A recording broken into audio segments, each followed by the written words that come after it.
ಆಚಿ chilli powder ಸಖತ್ ಖಾರ ಬಣ್ಣ ಮತ್ತು ರುಚಿ ಆಚಿ ಚಿಲ್ಲಿ ಪೌಡರ್. ಮೊನ್ನೆ ರಾಜ್ಯಪಾಲರು ಜಂಟಿ ಅಧಿವೇಶನವನ್ನು ಉದ್ದೇಶಿಸಿ ಭಾಷಣ ಮಾಡುವಂತಹ ಸಂದರ್ಭದಲ್ಲಿ ಕೇವಲ ಕೆಲವೇ ಒಂದೇ ನಿಮಿಷದ ಒಳಗಡೆ ಭಾಷಣ ಮುಗಿಸಿ ಹೊರಟಿದ್ರು. ಈ ಘಟನೆಯಿಂದ ಈಗ ಸರ್ಕಾರ ಕೂಡ ಎಚ್ಚೆತ್ತಿದೆ. ರಾಜ್ಯಪಾಲರು ವರ್ಸಸ್ ರಾಜ್ಯದ ಸಂಘರ್ಷ, ರಾಜ್ಯಪಾಲರ ಆಕ್ಷೇಪದ ಬೆನ್ನಲ್ಲೇ ಸರ್ಕಾರ ಎಚ್ಚೆತ್ತಿದೆ. ಗಣರಾಜ್ಯೋತ್ಸವ ಭಾಷಣಕ್ಕೆ ರಾಜ್ಯಪಾಲರಿಂದ ಅಧಿಕೃತ ಮುದ್ರೆ ಈಗ ಬಿದ್ದಿದೆ. ಯಾಕೆಂದರೆ ಅವರೇ ಅವತ್ತು ಫ್ಲಾಗ್ ಹಾಯಿಸ್ಟ್ ಮಾಡೋದು ಮತ್ತು ಭಾಷಣ ಮಾಡೋದು. ಲೋಕಭವನಕ್ಕೆ ಗಣರಾಜ್ಯೋತ್ಸವದ ಭಾಷಣ ಪ್ರತಿಯನ್ನು ಸರ್ಕಾರ ಕಳಿಸಿತ್ತು. ಅದನ್ನು ಪರಿಶೀಲನೆ ಮಾಡಿದ್ದಾರೆ ರಾಜ್ಯಪಾಲರು. ನಂತರ ಅಧಿಕೃತ ಮುದ್ರೆಯನ್ನು ಒತ್ತಿದ್ದಾರೆ.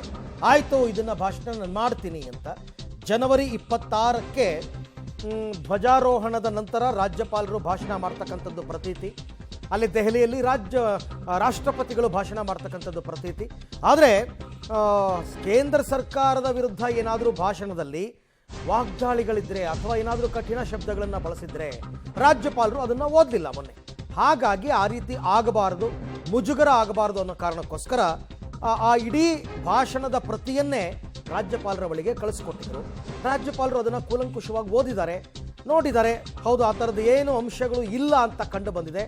ಆಮೇಲೆ ಅದಕ್ಕೆ ಅಧಿಕೃತ ಮುದ್ರೆ ಅಂದರೆ ಆಯಿತು, ಈ ಭಾಷಣವನ್ನು ನಾನು ಓದ್ತೀನಿ ಅಂತ ಕಳಿಸ್ಕೊಟ್ಟಿದ್ದಾರೆ. ಇದು ಸರ್ಕಾರದ ಮುಂಜಾಗ್ರತಾ ಕ್ರಮ. ಮತ್ತೊಮ್ಮೆ ಈ ಥರ ಆಗಬಾರದು ಅನ್ನುವಂತಹ ಕಾರಣ.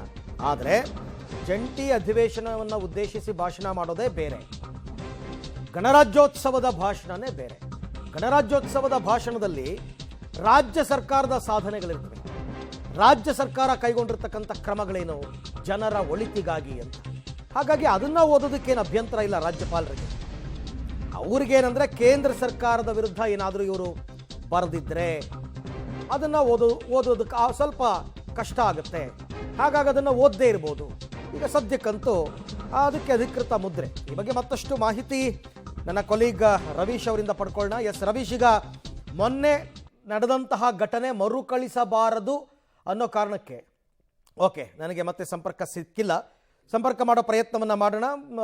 ಒಟ್ಟಾರೆ ಇವಾಗ ಸದ್ಯಕ್ಕಂತೂ ರಾಜ್ಯಪಾಲರು ವರ್ಸಸ್ ರಾಜ್ಯದ ಸಂಘರ್ಷ ಏನು ಮೊನ್ನೆ ನಡೆದಿತ್ತು ಅದಿನ್ನೂ ಕೂಡ ಮಾಸಿಲ್ಲ. ಈಗ ಸೋಮವಾರ ಗಣರಾಜ್ಯೋತ್ಸವ ಬಂದಿದೆ. ಗಣರಾಜ್ಯೋತ್ಸವದ ದಿನ ಫ್ಲಾಗ್ ಹಾಯಿಸ್ಟ್ ಮಾಡೋದು, ಗಾರ್ಡ್ ಆಫ್ ಆನರ್ ತಗೊಳ್ಳೋದು, ಜೊತೆಗೆ ಭಾಷಣವನ್ನು ಮಾಡ್ತಕ್ಕಂಥದ್ದು ಎಲ್ಲರದ್ದು ರಾಜ್ಯಪಾಲರ ಜವಾಬ್ದಾರಿ.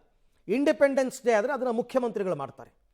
ಸೊ ರಾಜ್ಯಪಾಲರು ಮಾಡ್ತಾ ಇರ್ತಕ್ಕಂಥದ್ದು. ಹಾಗಾಗಿ ಅವರಿಗೆ ಮೊದಲೇ ಭಾಷಣದ ಪ್ರತಿಯನ್ನು ಕಳಿಸಿ ಆ ಭಾಷಣದ ಪ್ರತಿಯನ್ನು ಅವರು ಓದಿ ಆ ನಂತರ ಅದಕ್ಕೆ ಗ್ರೀನ್ ಸಿಗ್ನಲನ್ನು ಕೊಟ್ಟಿದ್ದಾರೆ ರಾಜ್ಯಪಾಲರು.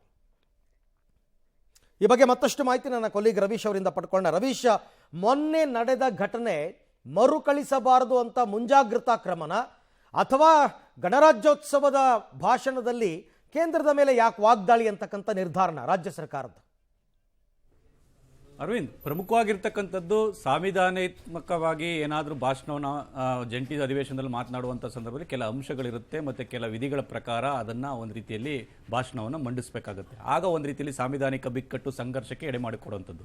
ಆದರೆ ಗಣರಾಜ್ಯೋತ್ಸವ ಭಾಷಣದ ಸಂದರ್ಭದಲ್ಲಿ ಇಂಥದ್ದೇ ರೂಲ್ಸ್ ಏನು ಇಲ್ಲ. ಹಾಗಾಗಿ ರಾಜ್ಯಪಾಲರು ತಮ್ಮ ವಿವೇಚನೆಗೆ ತಕ್ಕಂತೆ ಕೂಡ ಓದುವಂಥ ಅಧಿಕಾರ ಅವ್ರಿಗಿದೆ. ಹಾಗಾಗಿ ಸರ್ಕಾರ ತಮ್ಮ ಭಾಷಣವನ್ನು ಸಿದ್ಧಪಡಿಸಿಕೊಡುವಂಥ ನಿಟ್ಟಿನಲ್ಲೂ ಕೂಡ ಕೆಲ ಅಂಶಗಳನ್ನು ಒಂದು ರೀತಿಯಲ್ಲಿ ಎಚ್ಚರಿಕೆಯಿಂದ ನಿರ್ವಹಿಸಿದಂಗೆ ಕಾಣ್ತಾ ಇದೆ. ಆ ಕಾರಣಗಳಿಗೋಸ್ಕರವಾಗಿ ನಿನ್ನೆ ರಾತ್ರಿಯೇ ಭಾಷಣವನ್ನು ರಾಜ್ಯಪಾಲ ಲೋಕಭವನಕ್ಕೆ ಕಳಿಸಿದ್ರು. ರಾಜ್ಯಪಾಲರ ಭಾಷಣವನ್ನು ಸ್ಟಡಿ ಕೂಡ ಮಾಡಿ ಇವತ್ತು ಆ ಭಾಷಣಕ್ಕೆ ಓಕೆ ಮಾಡಿ ಕಳಿಸಿದ್ದಾರೆ. ಹಾಗಾಗಿ ಅದು ಪ್ರಿಂಟ್ ಕೂಡ ಹೋಗ್ತಾ ಇದೆ. ಪ್ರಮುಖವಾಗಿರ್ತಕ್ಕಂಥದ್ದು ರಾಜ್ಯಪಾಲರು ಏನು 11 ಪ್ಯಾರಾಗಳಲ್ಲಿ ಒಂದು ರೀತಿಯಲ್ಲಿ ಆಕ್ಷೇಪವನ್ನು ವ್ಯಕ್ತಪಡಿಸಿದ್ರು.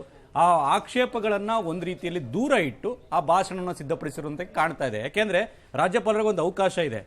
ಸರ್ಕಾರ ಕೊಟ್ಟಂಥ ಭಾಷಣ ಜೊತೆಗೆ ತಾವು ಏನು ಬೇಕಾದರೂ ಸೇರಿಸುವಂಥದ್ದು ಇದ್ದಿದ್ರೆ ಅದನ್ನು ಒಂದು ಪಟ್ಟಿ ಮಾಡಿ ಮತ್ತೆ ವಾಪಸ್ ಪ್ರಿಂಟಿಗೆ ಕಳಿಸಿ ಅಂತ ಕೂಡ ಹೇಳುವಂಥ ಅಧಿಕಾರ ಇದೆ.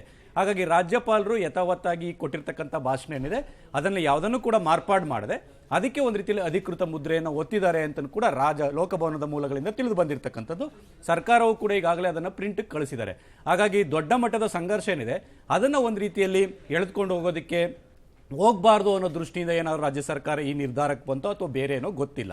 ಹಾಗಾಗಿ ಈ ಒಂದು ಸಂಘರ್ಷ ಕೇವಲ ಜಂಟಿ ಅಧಿವೇಶನ ಭಾಷಣದ ವಿಚಾರಕ್ಕೆ ಮಾತ್ರ ಸೀಮಿತ ಆಗುತ್ತೆ ಏನೋ ಕೂಡ ಕಾದು ನೋಡಬೇಕಾಗುತ್ತೆ.